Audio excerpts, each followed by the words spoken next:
I've always enjoyed Ethiopian food, and I've often thought about making it here in the kitchen, and it's always seemed so daunting, so complicated that I've never really had the guts to do it. You know, the stews that take for hours, the bread that takes for days. Well, I needed to find a way to make it easier. So today, we're going to make easy Ethiopian on Cook Like a Bastard.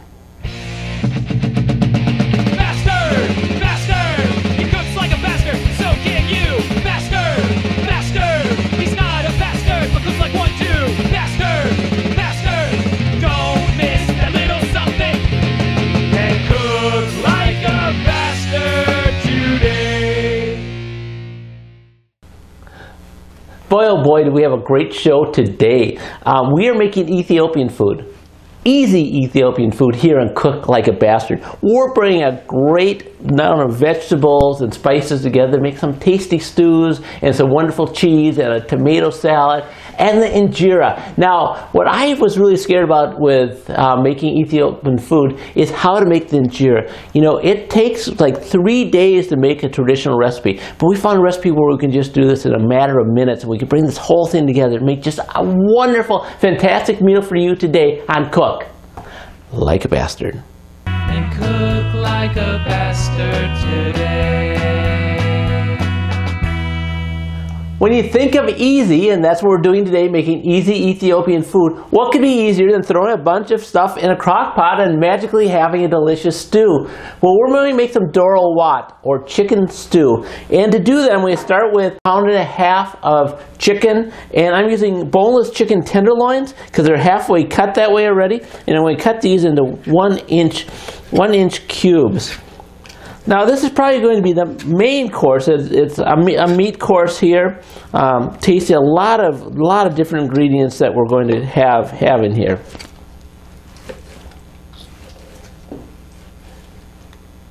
So we've cubed up our chicken. Now, one of the challenges of making different cuisines that you might not be that used to is finding the right spices here. Well, you know you got onions, that's not a problem. And I have 1 large onion I'm going to put in here. And you know you got garlic. Probably got that too. That's a minced, like 3 cloves, 2-3 cloves, whatever you want, of minced garlic. Anyone have a stick of butter around? This isn't magic, is it? Even wine. I'm going to use some Smoky Loon wine right here today. About a 1/2 cup of wine in here. I'm going to put some water. Anyone have water? Of course you do. How simple. This is easy. Easy stuff here. I'm going to take a little salt. I'm going to use some pink salt. You can use white salt if you want. I'm going to use pink salt. It's the official salt of Cook Like a Bastard, Cook Like a Bastard Studios. And then I'm going to take some sugar. That's like a 1/2 teaspoon. Then we move on to here. We have a little gram masala. This is about 1 tablespoon of that. Now, gram masala is something you probably find in an Indian grocery store, or even you'll find it at a conventional grocery store. It's pretty common. Cardamom, just the most flavorful smell that I have, is another very common one, about a 1/2 teaspoon of that. I'm going to take some crushed red peppers, 1.5 teaspoons or so. These were actually Korean red pepper. I'm going to take a little thyme. This is 1.5 teaspoon of dried thyme. Well, let's put the tomato paste in. I actually have a little bit of tomato paste here. And it's like 3 tablespoons of tomato paste I'm going to put in there. All right, so now we got a couple ingredients I want to talk about a little bit. First, you got the fenugreek. And this is little seeds here, and these are, you know, the kind of, boy, a really indescribable flavor. But I really want you to put these in, and we're not putting a lot of them in, but you can find these at maybe a conventional store, or you maybe need to go to a specialty store to find these. And the final ingredient in here is the berberry, and this is a or bearberry. There's many ways to pronounce them, and I use most of them wrong. It is a combination of spices. It's an Ethiopian spice here. And if you can't find this one may be a little more difficult to find, but you can go to using maybe some smoked paprika. Some people talk about using some chipotle pepper and paprika mixed in together because you want a certain smokiness to it. But this is really good. It's about 3.5 tablespoons of that. So what we're going to do is just kind of mix these in just a little bit here, and then we're going to pop it into the crock pot and let it sit for 4 to 6 hours. Wasn't that easy? You bet it is. That's the way we do it here. Now we've let our Doro wok cook in the slow cooker for about 6 hours. That's a test of patience because you can feel how good this is as it's radiating through the studios here. So what you have to do after the 6 hours is that you want to mash this down, break up all the chicken. So I'm using just a regular potato masher here. So you're kind of shredding the chicken.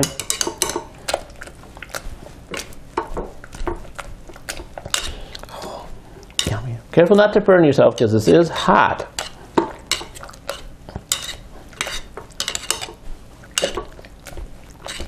So this was a Doro wok. This had a lot of great ingredients, a lot of chicken, and a lot of time, but it wasn't that difficult. And that's really what we tried to do. We tried to make Ethiopian food easy. So once you have that all chopped up, take a lime. So I'm going to go to the lime color here, and take the juice of half a lime. And mix it in there.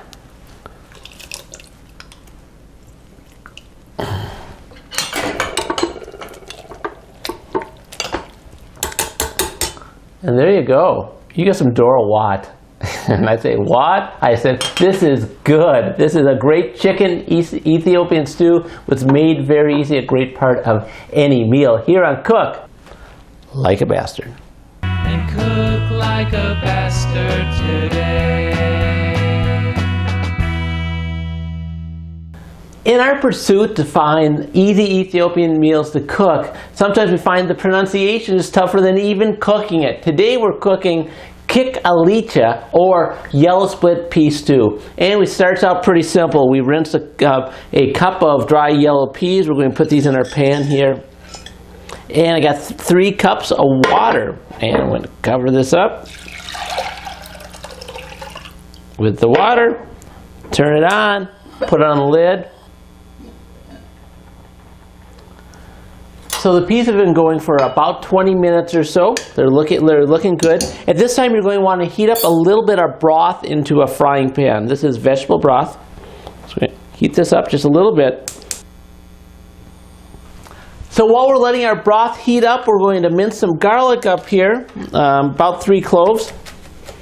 Now I've also pre-cut some onions here because there's a lot of onions that we're using, so we have a bunch of them that are cut already. Kind of convenient, kind of thinking. Using our head, just like people who go to cooklikeabastard.com, they're using their head to find the best cooking show on the internet that we make. All right, so I'm going to mince this up. I'm taking about 1 inch of ginger.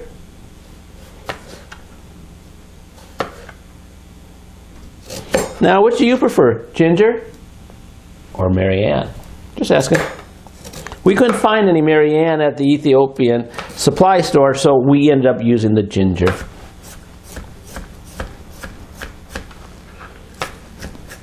All right, so we got these cats mixed up. Our broth is all heated up, so we're going over here to just add our onions. These are very easy. You're just going to keep them on here. It's going to take about 5 minutes on here to get them to cook down and be nice and translucent. So after about 5 minutes, the onions are going to get translucent. While they've been cooking for 5 minutes, I've added a little bit of broth a couple times just to kind of make sure that they don't burn. So what you're going to do now is take your turmeric, your garlic and ginger, and mix these guys in. And make sure that this doesn't look too sticky. You're going to cook it down a bit, but if you need to add more broth, don't hesitate. That's why you have more broth than you need.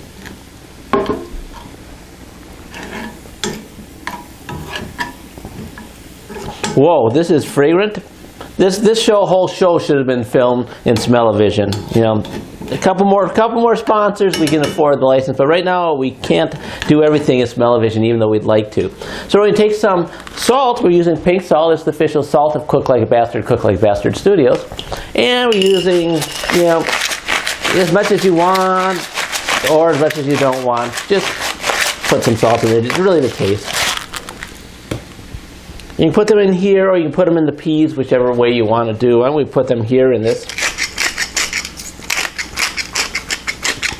And we let this simmer for another 5 minutes, keeping my eyes on it to make sure that I'm making this a little, I'm really like making a roux, I guess, here. That's going to be added to the peas. But this is going to cook for another 5 minutes, and really keep the heat down low on this. And then if you need to, just add a little more broth to make it happen.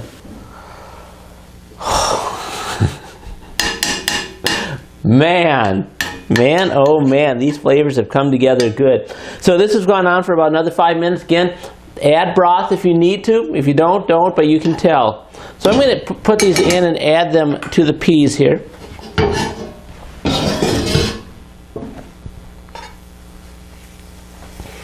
And then mix these in, and then after we do this, it's going to cook for another 30 minutes or so, just simmering on a nice low heat.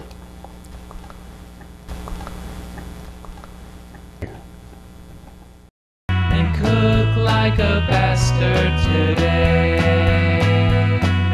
So there you are, you're in the Ethiopian restaurant and you're getting a great sample platter. You're looking across the Injera and saying, ooh, do I want that one? Do you want that one? Do you want that one? The first one I always go to is the cabbage and carrots. I don't know what it is about that, but it's such a tasty treat. And we're going to make this, and it's very easy. It's going to be a little cabbage, some carrots, some onions, and some turmeric, cumin, salt, and pepper. As simple as that. So let's get started here. I'm going to chop up about a half head of cabbage here, thinly. You're going to hear me say thinly a few times when we're talking about this. So I'm going to thinly chop this cabbage, because you're going to be cooking it for a while, and about a half head.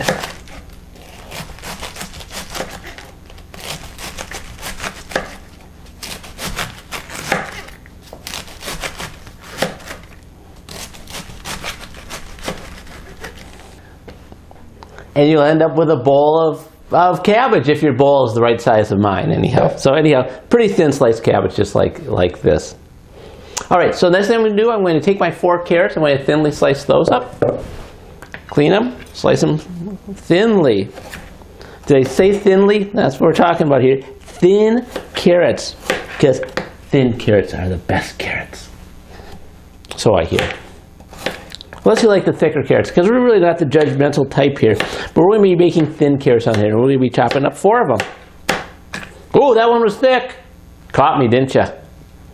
You're always watching, aren't you? Just like you should be always watching Cook Like a Bastard. When you want to see any of our shows, just go to cooklikeabastard.com or on our YouTube channel at Cook Like a Bastard. And like that, you have 4 thinly cut carrots.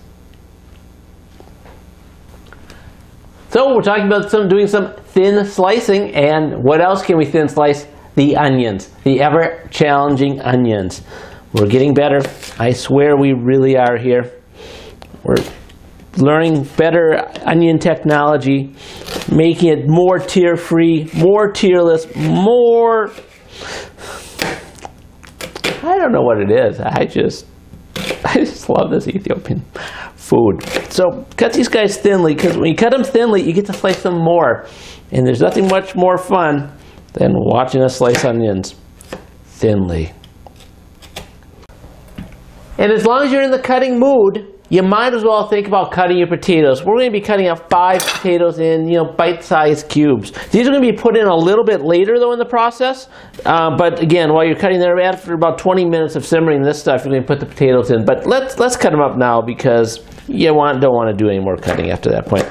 But easy, remember, easy Ethiopian. So we make systems that make things easy.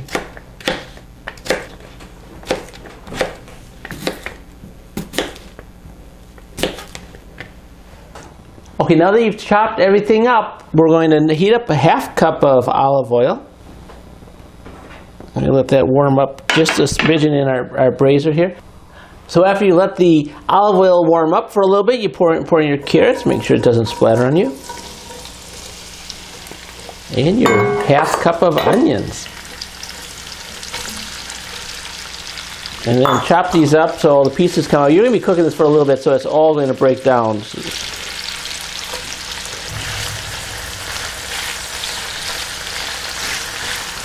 Then you're going to let these simmer for about 5 minutes before you put your spices in. So after about 4 or 5 minutes, everything's going to soften up. You see, there's still a lot of oil in here because oil is kind of part of the flavor here. So we're going to be adding the cabbage that we had, and that was a half head of cabbage. Half head of cabbage is one heck of a lot of cabbage, isn't it? Good thing we didn't use a full one, it wouldn't fit. Going to use a half teaspoon of pepper, another half teaspoon of salt. Take some turmeric, about a quarter teaspoon or maybe a little bit more if you want. And some nummy cumin. How much cumin are you guessing? Can you measure that? Yep, well, you're right, half a teaspoon.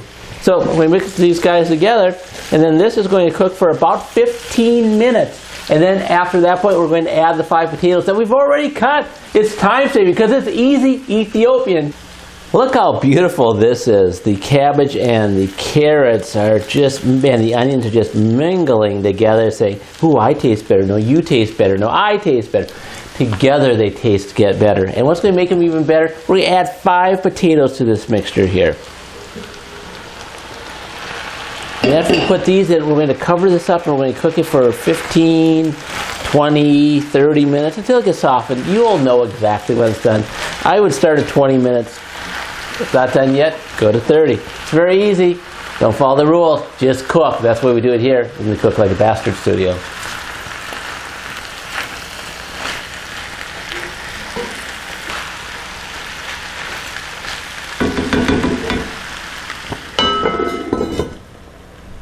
So once you get this mixed in, you're going to want to cover it up, turn the heat down a little bit, and then you're going to simmer for 20-30 minutes.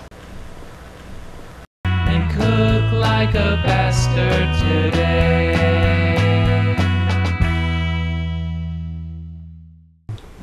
The lentil is really a main staple of many diets. We're going to make Messir wok, that's red lentil stew. And this is really easy too, just like everything else that we've been doing here. It's just 3 tablespoons of butter. I'm going to let that melt just a little bit.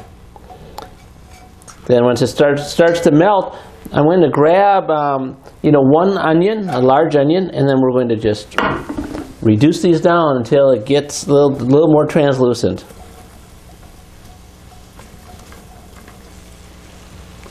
And then after 3 or 4 minutes, we're going to be adding some ginger to it. We're using 2 tablespoons of fresh grated ginger. Smell that. And another 2 cloves of minced garlic. Then you're going to let these guys go for another couple minutes while the flavors meld into a tasty goodness. This is Messir wok. It's red lentil stew. Then after a couple minutes, we're going to add a few more spices. We're actually going to start with 1 teaspoon of turmeric. And then 1 teaspoon of garam masala. This is, pretty common spice you can find in most grocery stores. And the third we're going to be adding, this is bearberry or Burberry, however you want to say it. There's various pronunciations we found here on that interweb when we do some research here. You wouldn't think we did it. This one might be a little tougher to find. So if you can't find that, you can use some chipotle chilies, maybe mixed with some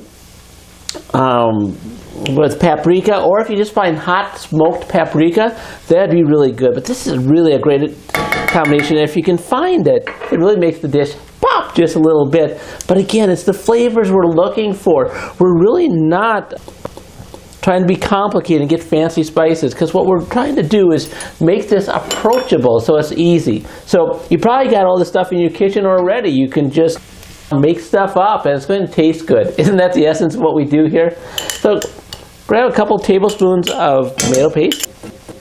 Put that in there.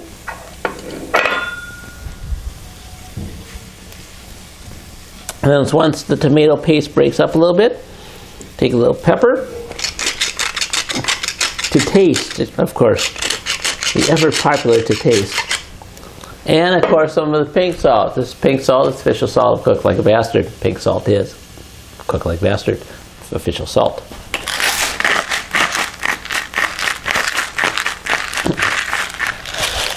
Put that in there.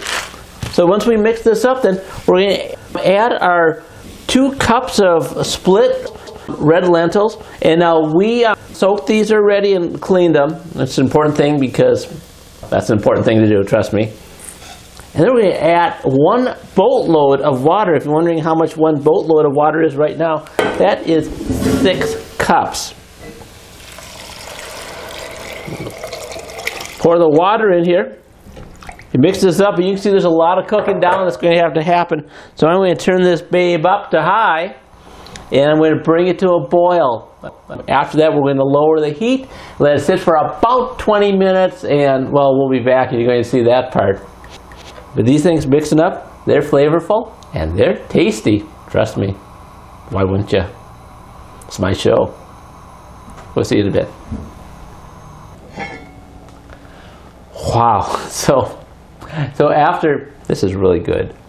So after 20 minutes, we're going to leave this uncovered and we're going to cook it for another 10 to 15 minutes, then it's going to be ready. We end up with a fantastic red lentil stew here, Messir. And cook like a bastard today. A great topping for your Messir or just on the side by itself is aib. That's an Ethiopian cheese. And we're trying to make Ethiopian food easy here. So we're going to cheat a little bit. We're going to start with 3 cups of small curd cottage cheese. Now you want to rinse it and drain it. And then we're going to kind of squeeze the water out here in some cheesecloth. If you don't have cheesecloth, you can probably use paper towels. But you want to whip this through here and just press it and dry it. And squeeze the extra whey out of here.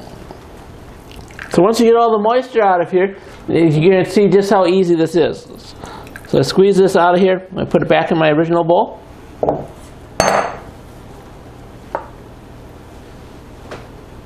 Nice and dry. Break that up a bit. We're going to zest a lemon into there.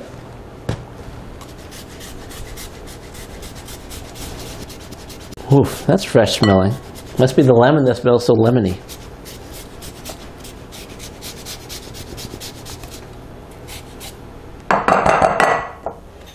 So after you do that, take about 3 tablespoons of plain Greek yogurt.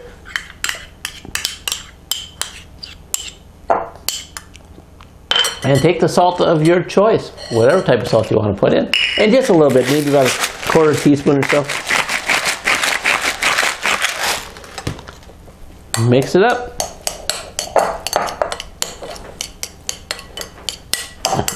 And that's how easy it was. Let's throw together a very quick and easy Ethiopian salad. It starts with a couple of tomatoes here. And you're going to dice these up small. Okay, when you think about ease and think about freshness, and a salad's always easy to make and always good for you. Let me just quickly touch these things. So you want the tomato, to be bite-sized. Remember, you're eating this. That's part of it. So making it bite-sized is probably a good thing. Okay, when you finish cutting your tomatoes up, just plop them in a bowl. Look at the size, making sure they're good. And then gauge, about a 1/2 of a small onion or so, but gauge, make sure that's not too much. I don't like things too oniony, so I may use a few less, but look at the ratio of tomatoes to onions here. And then take a jalapeno, cut it, and then cut it in half. And then strip out some of the seeds.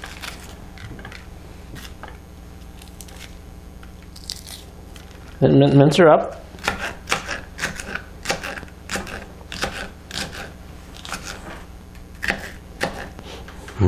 Spicy goodness.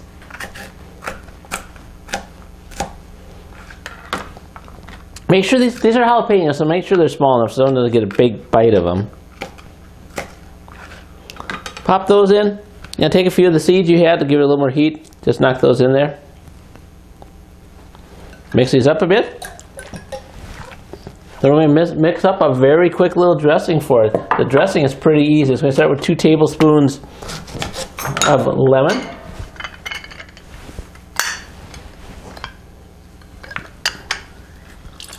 One, and maybe 2 there. So about half a lemon. I'm going to take a little wine vinegar, about 2 tablespoons of that. Ooh, pretty colors. I'm going to take an olive oil, about a tablespoon of that. And some salt. Of course, we're using pink salt. You all know about that. It's the fish and salt to cook like a bastard.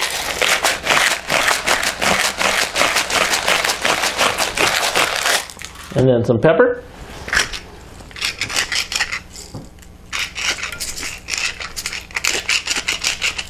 And then we're going to put in a little bit of sugar to just kind of counteract kind of the bitterness and the spiciness that we have going on here. So about a teaspoon of sugar, which you have there. And then just whisk her up. So you mix up your dressing, put it on top of your salad here, so you let everything marinate together. You're going to let this chill for at least 10 minutes before you serve it, but you can let it wait a little bit more if you need to.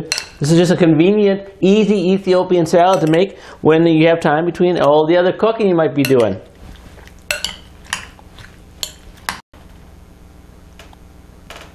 And cook like a bastard today. The real barrier for me in cooking Ethiopian at home was the injera. The injera is that spongy bread that is so good and makes everything taste good as you get to use it as your utensil. Now, the reason why it's so tough is that, real injera can take up to 3 days to make because it's the process ferments and it takes for a while for the bubbles to happen and it just takes a long time. Now, we're going to make some easy injera because that's kind of what we're doing, making easy Ethiopian here, and this will only take a matter of minutes to happen. So what we're going to do, we're going to take 3 cups of all-purpose flour, 1 cup of teff. Now teff flour is an Ethiopian flour. It's made from a native grass there. It's high in iron and fiber. It's a very, very good flour. If you can't find that, you might want to use buckwheat. Will work very well. And then you're going to take 2 tablespoons of baking soda. This is some of the secret science we're using on this. So I am pouring this into this pan. It's an enamel coated pan. It's non-reactive. So, do it in a glass bowl, a big glass bowl, or a plastic bucket. Take your mixture here, and then once you got that done, you pour in 4 cups of club soda, maybe 4.5 cups or so. You also see the bubbles already appearing. You see how we're fooling science here. And we're going to whisk this in very nicely. And this part of the science is going to get even more exciting. Once you have the flour mixed up, make sure you got that mixed up. I can feel a little more down there.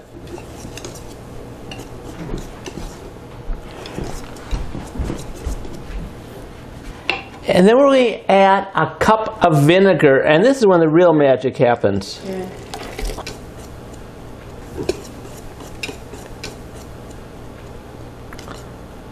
And that's bubbling. This is going to be the spongy goodness that happens when you make your bread. Look at how that works. To cook the injera, I'm using my, let's just say, crepe pan. You probably use a regular frying pan. It's like a 9-inch pan, but it really seems to be the right size and really the right substance for me to make this happen. Now, I've taken my batter and I've put it in a 4-cup measuring cup with a pretty tight spout right here. I think that's kind of important. And to make this happen, you want to pour from the outside in and make sure you're covering the whole thing. Now be aware, you're probably going to donate the first one to the injera gods because just like pancakes, it doesn't always come out the first time. So once you pour this on, I'm going to take a cover to my wok right here, and I'm going to let this sit for a cook for about a minute. So after about a minute, I'm going to take this off, and that looks just about right. See a little bit of rawness there. So I'm going to just poke this up here, and I picked this up. I don't know what to call that except for an Ethiopian spatula, but this is actually made to take the injera off, and we put it right on my plate right here. pretty easy. So we're going to make a bunch of this and we're going to go stack it up. So this thing is really clever. It's just a little woven thing. You put it underneath. Seems to work better than a spatula. Who would know? Let's make another one real quick while we're here. Again, work from the outside. Work in. Fill up as much as you can. Cover it up. You know, you're on a medium heat depending on what your burner does. But this is pretty good. I'm going to use this to actually cover these up while they're steaming. And again, remember, these aren't going to taste exactly like the injera you may know at your favorite restaurant, but what it's going to do is going to give you the same feel and texture and a little bit of the flavor. But again, I kind of think of the bread as just a vessel to deliver all the wonderful stews we'll be making. Oh, that one looks really good. I'm just going to feel the side just a little bit with this. Grab my little spatula here. Push it underneath and just work it off. Just like that. Perfect. Let's make another quick one, as long as everything seems to be working right. Give it just a quick spray of Pam.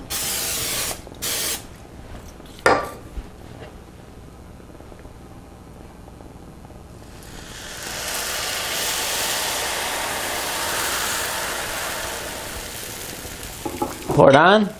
Let it bubble up just a smidgen. And cover it up and let it go for just a minute. Fight the urge of looking early because you don't want to let the heat out of here. So wait at least a minute to let it go. And they're getting better and better as we go on.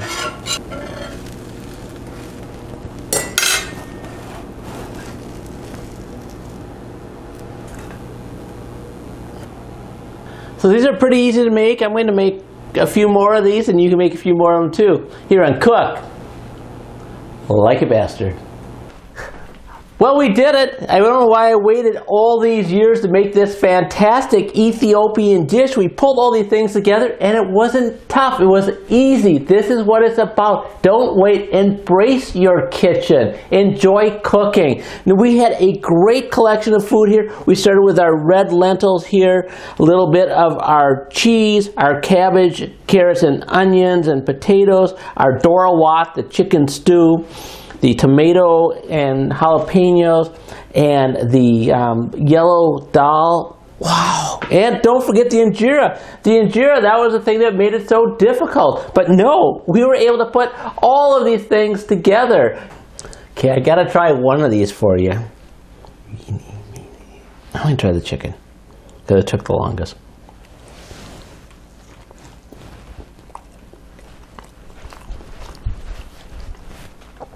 Never ceases to amaze me. This was a very easy meal, very easy to cook. Some of the things took a little longer, but wasn't that bad. Hey, join us next time on Cook Like a Bastard. He cooks like a bastard, so can you. He's not a bastard, but cooks like one too. Don't miss that little something and cook like a bastard today. And cook like a bastard today. Uh-oh. Then make sure you don't overflow this. And then mix this bowl so small. And cook like a bastard today.